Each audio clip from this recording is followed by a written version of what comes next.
Prehajamo na 16. točko, predlog strategije razvoja območja Velike planine in družbe Velika planina d.o.o. za obdobje 2021-2030. Predlog strategije je objavljen v gradivu številka 18, predlagatelj župan, poročevalci pa Mark Anžur, Aleš Korjanc, Maja Sušnik in Marija Kos. Besedo ima direktor Mark Anžur. Izvolite.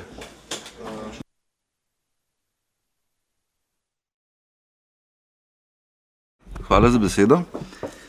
Lep pozdrav tudi z moje strani. Zdaj, na kratko bi povzel strategijo, ki smo jo pripravili tudi na voljo v samem gradivu. Strategija je obsežna. Jaz se bom v bistvu omejil na ključne točke zdajle. Zdaj, tisto, kar je pri snovanju strategije pomembno, je, da smo v bistvu izhajali iz strategije razvoja Velike planine, ki predvsem bolj z vidika etnološko-kulturnega razvoja bila narejena v letu 2018 strani družbe Lokos d.o.o. Zdaj, oni so že takrat predvideli 3 možnosti razvoja. Od razvoja turizma z najbolj poudarjenim varstvom narave, pa etnologije do v bistvu najbolj ekstenzivnega turizma. Zdaj, mi smo po analizi vseh možnosti ugotovili, da gre ta strategija poudarjenega varstva okolja zelo dobro skupaj z našo vizijo pa strategijo samega razvoja Velike planine. Tako da smo se odločili za ta scenarij, ki takrat še ni bil izbran. Tako da smo tej zasnovi potem dodali tudi finančne in poslovne aspekte, kar seveda vsaka poslovna strategija mora imeti. Tako smo prišli do tega dokumenta. Zdaj, kaj predvideva? Eno je absolutno ohranitev etnološkega in naravnega okolja, drugo je sodoben pristop do trajnostnega turizma, se pravi narava, ekologija, dediščina, lokalne posebnosti, avtentični produkti, predvsem tudi povezava z lokalnimi proizvajalci in drugimi skupnostmi. Zdaj, dejstvo je, da predvidevamo rast prihodkov samega območja za dodajanjem novih vsebin. Na ta način se bomo seveda lahko tudi privoščili več investiranja nazaj v samo okolje. To vemo, da vsi pač rabimo tudi na Veliki planini. Nadalje, pomembno je nadzor in spoštovanje nad zakoni, odloki. To bomo pač morali skupaj z občino, mislim, da tle precej biti bolj učinkoviti v prihodnosti. Pomembno je tudi sama sezonska porazdelitev turističnega obiska, se pravi ne samo v špicah julija, avgust, ampak bomo raztegnili sezono tudi v mesece, kjer imamo zdaj manj obiska, spet z dodatnimi aktivnostmi in s tem, da naredimo planino takrat bolj zanimivo. Potem zadnja točka glede tega je še tudi dolgoročna uporaba javnih in trajnostnih prevoznih sredstev, se pravi tudi tle so stvari, ki jih moramo na dolgi rok spremeniti in narediti res zadevo tudi iz tega vidika bolj ekološko. Zdaj, kar se tiče samih investicij, predvidevamo naslednje. Eno je prenova kompletne infrastrukture v naslednjih 10 letih. Vemo, da je nujno potrebna in s tem, ko bomo povečevali prihodke po eni strani z novimi vsebinami, bomo lahko to infrastrukturo tudi obnovili in jo potem tudi vzdrževali. Ker zdaj smo tam nekje vmes. Eno je, da infrastruktura je, težko smo jo obnavljali do zdaj, tako da s tem prebojem bomo zadeve sigurno bistveno izboljšali. Drugo je, da bomo oblikovali celostno arhitekturno idejo, se pravi, povezali smo se z zbornico za arhitekturo, kjer v bistvu bodo poskrbeli za celoten proces od natečaja naprej, da bomo dobili neko celostno arhitekturo za celotno planino. To je to. Zdaj, kar se tiče višine investicije, zadeva je ambiciozna, 10 milijonov v naslednjih 10 letih. Kako bomo to sfinancirali? Predvidevamo samo 1 milijon dokapitalizacije, 4,2 milijona je predvidena zadolžitev samega podjetja, 4,6 milijonov pa lastnih sredstev. Glede na to, da predvidevamo cirka 800 tisoč letnega EBITDA plus v naslednjih 10 letih, se lahko to brez težav privoščimo kot gospodarska družba. Tako da tle ne vidimo velikih tveganj in ob planih, ki jih imamo in že tudi zdaj realiziramo, mislimo, da je lahko ta zadeva zelo uspešna. Mogoče toliko, na hitro povzetek, zdaj pa vprašanja. Hvala. Odpiram razpravo, delovna telesa, svetniške skupine. Besedo ima magister Šenso Mujanović. Ja, spoštovani navzoči, gospod predsedujoči, gostje, lep pozdrav. Oglašam se v imenu svetniške skupine Liste Sandija Uršiča. Uvodoma pozdravljamo načrte družbe in pa tole ambiciozno strategijo, ki je sicer zelo lepo pripravljena. Ampak pri pregledu strategije pač vsaj mi opažamo eno vrsto tveganj, ki jih načrti sicer predvidevajo, a iz te strategije ni popolnoma jasno, kako ta tveganja premagati, oziroma nikjer ni zagotovila, da bodo te ambiciozni načrti res uresničeni. Ravno tako ni predviden noben scenarij, če se vse ne izide po teh načrtih. Torej imamo samo en scenarij, ta ambiciozni načrt, da se bo vse to uresničilo. Zdaj, strategija sloni na celi vrsti predpostavk. Jaz upam, da se motimo, ampak po mojem mnenju so preveč ambiciozne in če ne drugega vlivajo dvome v uresničitev. Posledično, seveda, če se ne uresničijo, se pa lahko cela zgodba kar hitro podre. Če se navežem zdaj na te zadeve, katere smo opazili, recimo število prepeljanih potnikov z žičnicami. Iz leta 2021, kjer je bila ocena, da bo 58.000 potnikov, se poveča na 110.000 potnikov v letu 2030. Vezano na prepeljane potnike se tudi prihodki povečajo oziroma ocenjujejo iz 770.000 evrov v letu 2021 na 1,54 milijonov v letu 2030.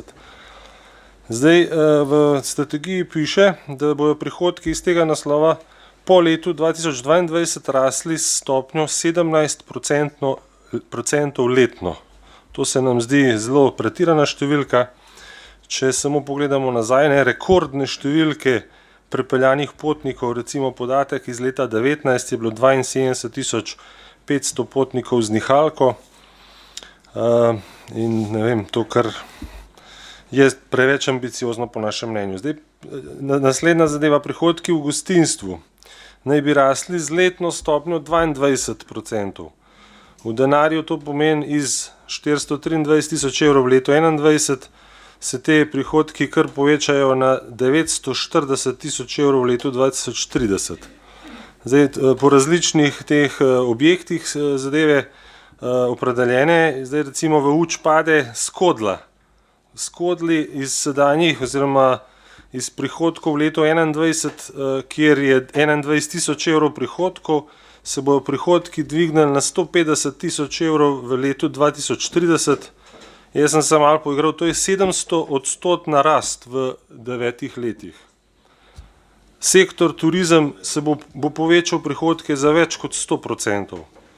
Parkirnine se bojo dvignile za 80.000 evrov glede na leto 2020, na to se bojo ustalile pri 250.000 evrov letnega prihodka. Torej iz 90.000 evrov v letu 2020 bo šlo to na 250.000 evrov, to je rast 180%. Potem imamo plačljive sanitarije. Plan je predelati 60 do 70.000 evrov letno. Tam sem videl, to pomeni, če ocena, ste rekli, okrog 80.000 potnikov prepeljanih na leto, to pomeni, da mora prav vsak obiskovalec iti nujno na WC, da se ta zadeva noter zgodi. Jaz vem, da polovica moških bojo šli drgam na WC. V strategiji je ključno sodelovanje z vsemi deležniki na Veliki planini. Zdaj iz dosedanjih izkušenj vemo, da je to kar ena težka naloga. Opredeljen je tudi problem neurejena komunalna infrastruktura, to vsi vemo. Zdaj v tej strategiji pač piše, da se bo delalo na tem področju, ampak ni jasno, kako se bo to rešilo, niso jasni koraki, kako, v kateri smeri bo to šlo. Zdaj v strategiji, kot ste že sami omenili, se načrtuje kar obsežno zadolževanje. Krediti se bodo odplačevali s povečanimi prihodki, te pa slonijo na teh prej naštetih predpostavkah. Kaj se zgodi, če slučajno iz kakršnihkoli razlogov pač ne bo prihodkov? Kot sem na začetku povedal, se pravi, strategija nima nekih umestnih variant, umestnih scenarijev. Kot rečeno, v strategiji je opredeljena dokapitalizacija občine Kamnik v višini 1 milijon in sicer v letu 2025. Vse ostalo do višine 9,8 milijonov so predvidena lastna sredstva in zadolževanje družbe. Mene malo zanima, če bo družba lahko dobila sploh toliko kredita glede na zgodovino poslovanja. Družba je bilo treba pogosto dokapitalizirati, skozi so bile neke zdrahe. In če se slučajno zgodi, da ne bo družba lahko odplačevala, a bo to morala odplačevati občina Kamnik. Potem nas zmoti ena zadeva, projekt zasneževanja na Veliki planini. Zdaj, če malo pogledamo v tujini, pa sploh klimatologi vsi pravijo, vsa smučišča pod 1500 metrov nadmorske višine so vprašljiva. Preveliki stroški pa premajhni prihodki. Prihodnost je negotova, kot vemo, povprečne temperature na naši dragi zemlji rastejo, vreme je popolnoma nepredvidljivo, en let je sneg, en let ni. Kako lahko ocenjujemo, da se bodo prihodki iz tega naslova povečali, pa tako krepko povečali, oziroma kaj lahko Velika planina kot smučišče ponudi več kot Krvavec, ki ga imamo v neposredni bližini. Krvavec ima bistveno boljšo lego, dolgo tradicijo in že precej dobro postavljeno infrastrukturo, kar jo Velika planina še nima, pa tudi Krvavec nima kakšnih hudih presežkov iz naslova smučarije, ne. In seveda tu še zadnja zadeva, negotovost, ki jo prinaša tale korona situacija, ne. Prej gospod Srša sam povedal, da prehaja 4. val, pa 5. Jaz sicer sem večni optimist in se mi zdi, da tole nekateri ne napovedujejo, ampak kar načrtujejo. Če se zgodi, ne, karkoli od tega, se vse tele zadeve postavijo na glavo, skratka. Zato menimo, da je ta pripravljena strategija preveč ambiciozna, ima preveč potencialno nerealnih predpostavk oziroma možnih lukenj in v primeru sprejetja bo občina Kamnik najverjetneje morala kriti vse te izpade, vse te luknje, kjerkoli se bo pač pokazale, ali pa če bo napačna ocena. Zato se v listi Sandija Uršiča opredeljujemo, da bi se vzdržali pri sprejemanju te strategije. Hvala za besedo. Hvala. Svetnice, svetniki. Besede ima Duško Papež. Hvala za besedo.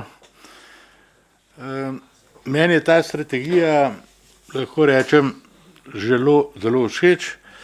Je drzna, ker je v poslu, ve, da moramo tudi kjerkrat malo riskirati, ampak če gledamo, če primerjamo, pa vzemo Postojnsko jamo,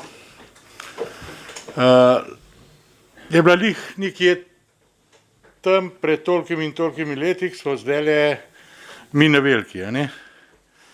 In kar se tega tiče, mislim, da iz tako ekipo, ki je zdajle postavljena, da verjamem v to zgodbo in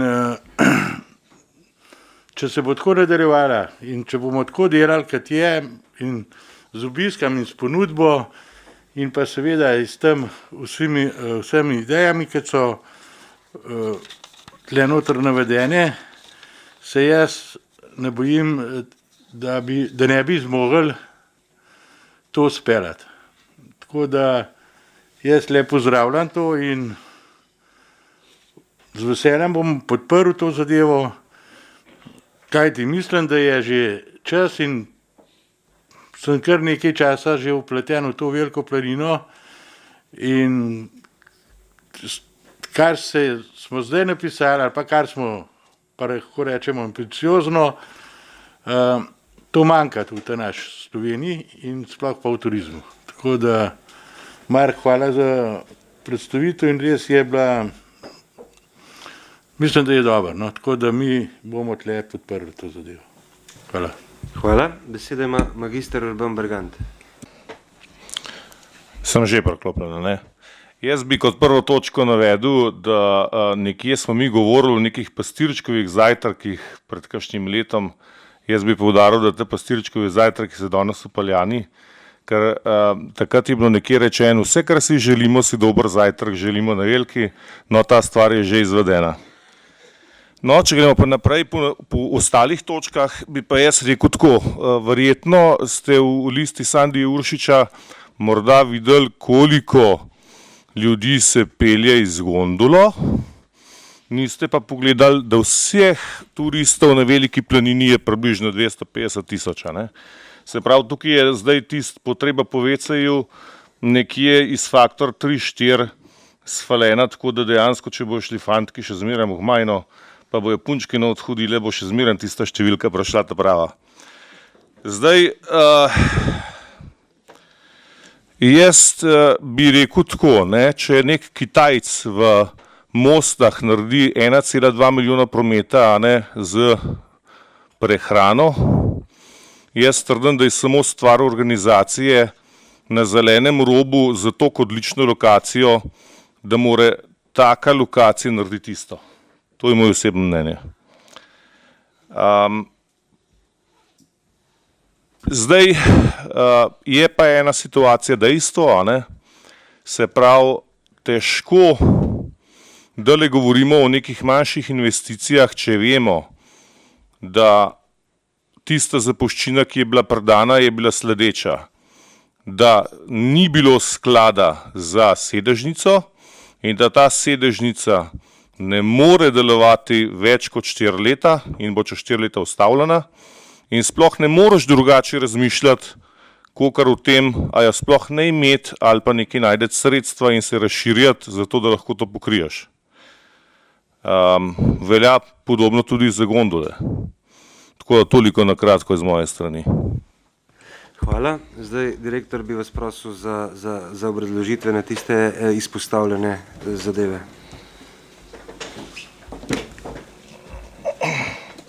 Zdaj, kar nekaj vprašanj je bilo. Zdaj, ta ocena je verjeli, je v resnici konzervativna, ker kot že moji predhodniki, mogoče potencial, ki ga Velika planina ima kot destinacija, je bistveno višji, kot ga sploh izkazujemo tlele. Res je, da papir prenese vse, absolutno je res. Zdaj lahko grem malo bolj tudi v detajle, recimo, kar se tiče prihodkov na zelenem robu ali pa Skodle, recimo Skodla je praktično na nuli, Skodla sploh ne funkcionira. Ko bomo enkrat dali vsebino, je tistih 150 € na leto najmanj, kar mora taka zadeva narediti. Sploh, ko se enkrat odpre smučišče, ker je Skodla zelo zanimiva za smučišče. Če vam povem tudi, recimo, letos, že zdaj smo približno 100 000 € po dobičku boljši kot lansko leto tak čas. Po zimi smo naredili eno zelo dobro potezo, verjetno ste slišali, da smo subvencionirali testiranje za korono, se pravi, da si je smučar, mu ni bilo treba plačati 15 €, ampak samo 5, ostalo smo doplačali mi. In smo na koncu ugotovili, da je velik potencial, imeli smo relativno profitabilno zimo, kar je do zdaj ni bilo. Tako da dejansko potencial je. Kar se tiče samega smučišča, naše smučišče bo šlo v smeri družine prijaznega smučišča. Krvavec, mislim, da sploh ni konkurenca. To je čist nekaj drugega. Pri nas bomo cenejši, bo za družine, dogajalo se bo, vsebine bojo tudi drugače, ne samo smučarske, v bistvu bo za prijetno preživljanje zimskih dni. Tle je ideja. In tudi moramo povedati, da te kalkulacije, ki so narejene za 200 smučarjev na dan. Tako da to je res, če mene vprašate, zelo konzervativno. Tudi po pogovorih z drugimi, dosti smo testirali okoli stvari. Tako da iz tega vidika mislim, da stojim za tem osebno. Videl sem že veliko firm tudi v življenju, naredil sem veliko strategij, ta se mi ne zdi v smislu ambicioznosti čist nič posebnega, je samo realna, seveda je pa treba vse skupaj pa uveljaviti in implementirati. In ponavadi strategije padejo na tem, da se to potem res izvede. To je ključna stvar in zato vedno rabiš management, ki dejansko zadeve potem pripelje. Kar se tiče kriznih situacij, mi smo pač predvideli leto 2022 še konzervativno v smislu tudi korone, tudi letos seveda sploh. Tako da seveda tveganja vedno obstajajo, management je zato, da jih obvladuje. Ne moramo reči, nismo supermeni, če prije do najhujšega, je pač seveda to težava, ampak kot je že prej tudi kolega rekel, tveganje vedno obstaja, gospodarska družba je nekaj drugega kot organizacija, ki temelji na, ne vem, financiranju česa drugega in tukaj pač vedno to poslovno tveganje obstaja. Mislim pa, da je obvladljivo in da stojimo za tem. No. Mogoče toliko. Hvala. Še kdo? Besedo ima magister Urban Bergant. Jaz bi sam še eno stvar dodal. Prej smo govorili o parkirninah. Zdaj, verjetno ste primerjali podatke od lanskega leta, ki je bilo zbranih 70 000 evrov z neko projekcijo 250 000 evrov. Zdaj morate vedeti pri tej projekciji, ko ste vi te dva podatka primerjali, da lansko leto se je parkirnina začela pobirati, mislim, da 25. julija, pa samo do oktobra, novembra. Zdaj, če boš pa letošnjo celo sezono pogledal, pa upošteval dejstvo, da v prihodnosti bo šla tudi ta cena parkirnine navzgor, bo pa ta stvar veliko bolj profitabilna in še boljša. Hvala. Hvala. Besedo ima Nives Matjan. Hvala lepa za besedo. Lep pozdrav direktorju.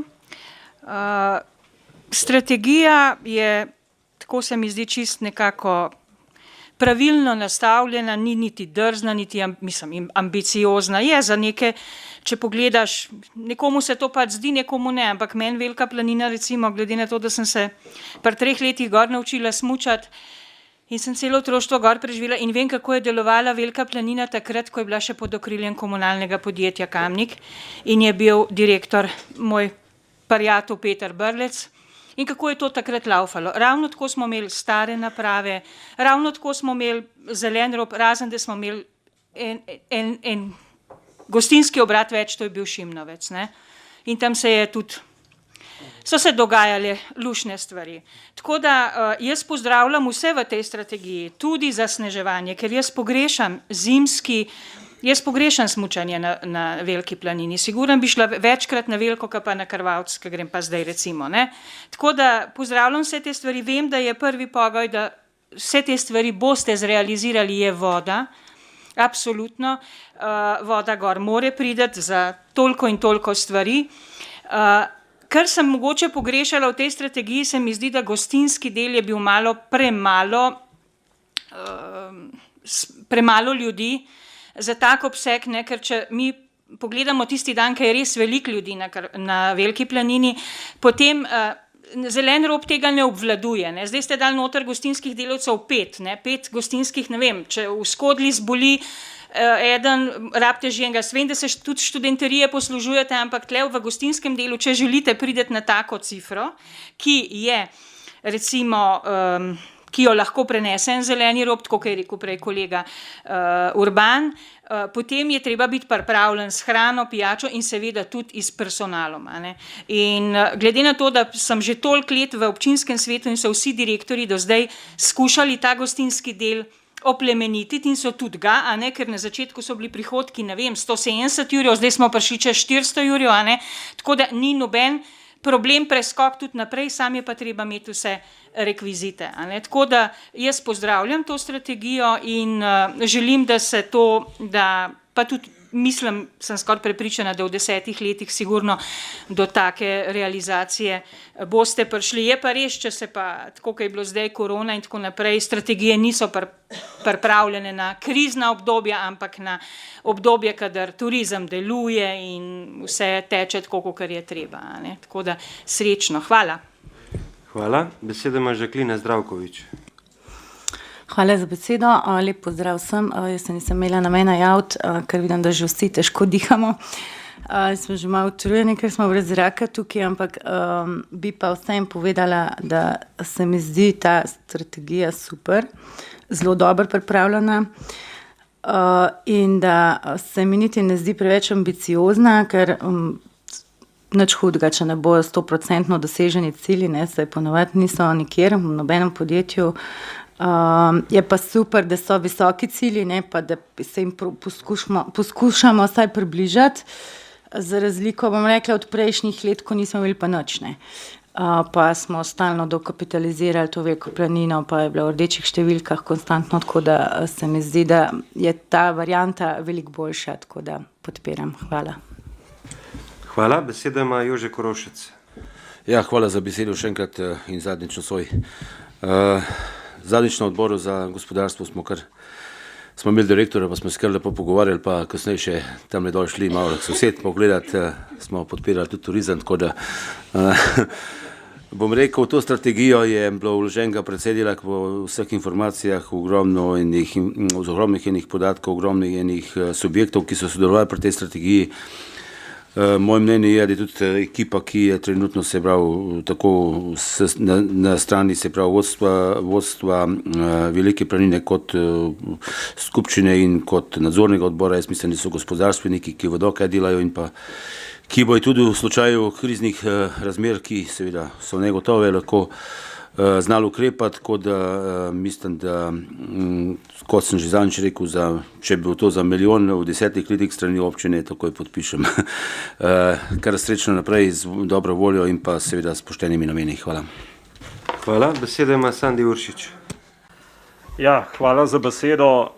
V bistvu se bom malo ponavljal. Jaz se absolutno strinjam, da je strategija dobro pripravljena, tudi verjamem v to ekipo, ki je postavljena, ker tako, kot je bilo že povedano, so zagotovo v njej ljudje, ki so v svojem življenju v gospodarstvu že marsikaj ustvarjali, tako da ta del je zagotovo nesporen in jaz srčno upam, da se tole vse uresniči, ampak tako, kot je že kolega Šemso povedal, ne, prihodkovna plat zgodbe, a ne, pa tista z zadolževanjem je pač mogoče po našem mnenju preveč napihnjena, pa tako naprej. In tisto, kar pa mene v bistvu osebno najbolj moti, pa to naravno zasneževanje, ki je v štartu predstavljeno kot naravno, pol je pa v bistvu, vemo, da je to umetno.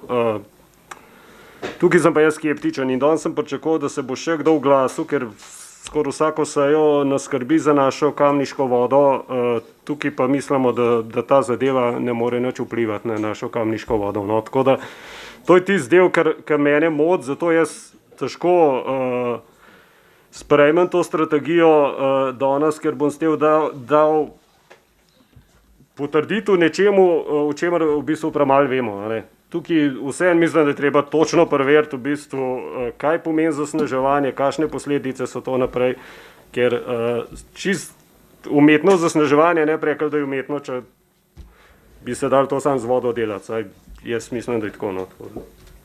Hvala. Hvala. Besede ima Žan Potočnik. Ja, lep pozdrav še enkrat in zadnjič tudi v mojem imenu. Jaz moram reči, da sem strategijo z velikim zanimanjem prebral do dobra in da tudi moram reči, da je dobro pripravljena. Me je pa tudi, kot kolega Uršiča, nek dvom obletel in sem tudi gospoda direktorja na odboru vprašal, kako je s tem zasneževanjem in mi je pač dal odgovor, ki mi je nekako prepričal, da v bistvu bo pol direktor me popravil, če sem se napačno izrazil, je zadeva podobna kot na Krvavcu, potrebovali bomo neko akumulacijsko jezero, seveda voda in potem bodo ti topovi funkcionirali. Zdaj, pohvalil bi tudi komunikacijo z vsemi deležniki na Veliki planini, ki mislim, da je bila v prejšnjih direktorskih mandatih oziroma v zadnjih zavožena, grdo rečeno, ne, zdaj so tudi, rekel, kmetje, agrarna skupnost zadovoljni, da ta komunikacija poteka, ne, pač jaz vedno tukaj poudarjam, da oni so glavni na tem območju, oziroma glavni pod navednicami, oni so tisti prvenstveni tam gor. Zelo mi je všeč tudi, da je gospod direktor omenil, ne, da skupaj z občino bi bilo treba večji nadzor nad spoštovanjem odlokov. Tukaj mislim, ne, da bi mogli resno razmisliti še v kakšnih kadrovskih resursih na kakšen občinski inšpektor, da bi malo večkrat gor šel. Drugače pa ja, v prihodnosti bo treba tudi malo šir zgodbo razmisliti. Ne? Vsi dobro veste, kako zelo rad zagovarjam to pašništvo in pastirja, ne? In glavno dejstvo je tudi tukaj, da podmladka ni. In mislim, da nam to jedro zgodbe nekako počasi potihoma izumira. Tako da tukaj bo tudi treba na dolgi rok nekaj razmisliti, pa se to neposredno ne tiče te strategije, ampak čistko je pa povezano. Pa tudi moram popraviti povedati, da še zaenkrat sam nimam tukaj rešitve. v moji glavi se marsikaj podi, tako da jaz to strategijo pozdravljam in upam, da bo ne bo več COVID situacij, so pa seveda je pa vsi dobro veste, ne, se ste veliko starejši in modrejši od mene, da je življenje rekel, ne gre tako, ne gre ravna črta in takrat pa je pač krizni menedžment, krizno vodenje in če je dober menedžer, če je dober vodja, mora tudi to take situacije obvladati. Hvala. Hvala, Žan. Besedo ima Edi Surojevič. Zdaj, kot sem na odboru rekel, sem jaz pri vsakokratnem letnem poročilu družbe Velika planina apeliral na dosedanjega direktorja. Zdaj, kot sem na odboru tudi poudaril, ne narobe razumeti, direktor, morda ste zdaj kolateralna škoda tega tukaj, ampak se mi zdi pametno, da to izpostavimo, ker vemo potem, na čem je treba paziti in kateri so možni izzivi. Namreč to razmerje med prevozi na Veliko planino in pa gostinsko dejavnostjo strani prihodkov. Zdaj, mislim, da sem si prav zapomnil podatek, pa mi boste popravili, če sem slučajno takrat na odboru tudi direktor lepo nazorno povedal, da smo zdaj nekje na 7 evrov. Mislim, mene je presenetila ta pripravljenost direktorja, kot prvo to sem dolžen povedati. Do zdaj se mi nikoli nismo ukvarjali s tem, kolikšen je iztržek na turista, ne? To je zelo pomembna stvar, ne? In zdaj smo prišli nekje na 7 evrov, čeprav razumemo, ne? Zdaj predstavljajte si, da to dvignemo, ne rabimo biti zdaj ambiciozni na 14, ker je to še enkrat več, predstavljajte si, dvignemo to na 10, kar se da z nekimi majhnimi ukrepi, smo mi hiter noter v zgodbi, kjer želimo. Zdaj, kar me posebej še veseli, pa kjer sem zelo pozitivno naravnan, je ta tako imenovana dokapitalizacija, ki je relativno nizka, zelo, zelo nizka, ne? In to pač pozdravljam, kot nekdo, ki je 10 let preživel v gospodarstvu, približen nekako mi je jasno, kako je to, ko mora podjetje pač samo preživeti na trgu ob konkurenci, ne? Tako da to je zagotovo za pozdraviti, da seveda ne čakate samo na sredstva iz občine, ne? Zdaj, kar je drugo, kar je osnovni temelj, je to, da greste v smeri strategije, ki je okolju prijazna, ne? To je tisto, kar nekako v bistvu trenutno Kamnik najbolj bremeni. In zdaj, če smo pri vodi, jaz moram reči, morda sem naiven, da znam to podkrepiti tudi z nekimi dejstvi, da me to zasneževanje ne skrbi toliko, kot pa me, in tukaj pa vidim mogoče eno priložnost, da družba v povezavi z občino rekel, dela močno in intenzivno na poostrenem nadzoru nastanitvenih kapacitet. Vemo, da gor divjajo razne zgodbe, tudi to prispeva močno k temu, da voda ni taka, kot je. V sami celoti lahko rečem pa, da je strategija dobra, jo pozdravljam, jo bom podprl in srčno upam, da jo boste realizirali. Hvala. Zdaj bi direktor vas prosil, če imate še za obrazložitev glede zasneževanja. Izvolite. Če zasneževanje še eno, zdaj po zagotovilih stroke gre tle dejansko za čist naravne stvari, se pravi voda in luft, to je to. Tako. Ne. In tle sem pripričan, če bi bil tle res velik problem, bi Avstrijci, Italijani že zdavni imeli s tem težave, ne. Tako da. Hvala. Zdaj, preden zaključim razpravo, bi se vam še jaz zahvalil za pripravo vse te strategije, celotni ekipi skupščine nadzornega odboru in pa tudi vam, direktor, ki ste jo pripravili z lastnim znanjem, brez nekih dodatnih stroškov, na podlagi tiste strategije, ki je bila narejena takrat in je dala nekaj izhodišča, takrat je bil pa mislim, da strošek okoli 40.000 evrov. Skratka, hvala za to pripravo, za vaš angažma, vaš čas in verjamem, da bo to zagon tudi za v prihodnje. Zaključujem razpravo. Glasovali bomo o predlaganem sklepu. Občinski svet občine Kamnik sprejme strategijo razvoja območja Velike planine in družbe Velika planina d.o.o. za obdobje 2021-2030. Glasujemo. Glasovanje poteka.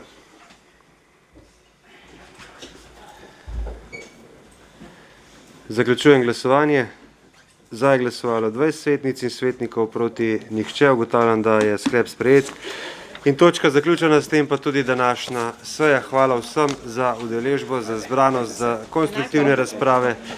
Želim vam lepe počitnice, pa vsi lepo vabljeni jutri na proslavo ob dnevu državnosti, ki bo v samostanu Mekinja ob 20:30 uri. Lahko noč.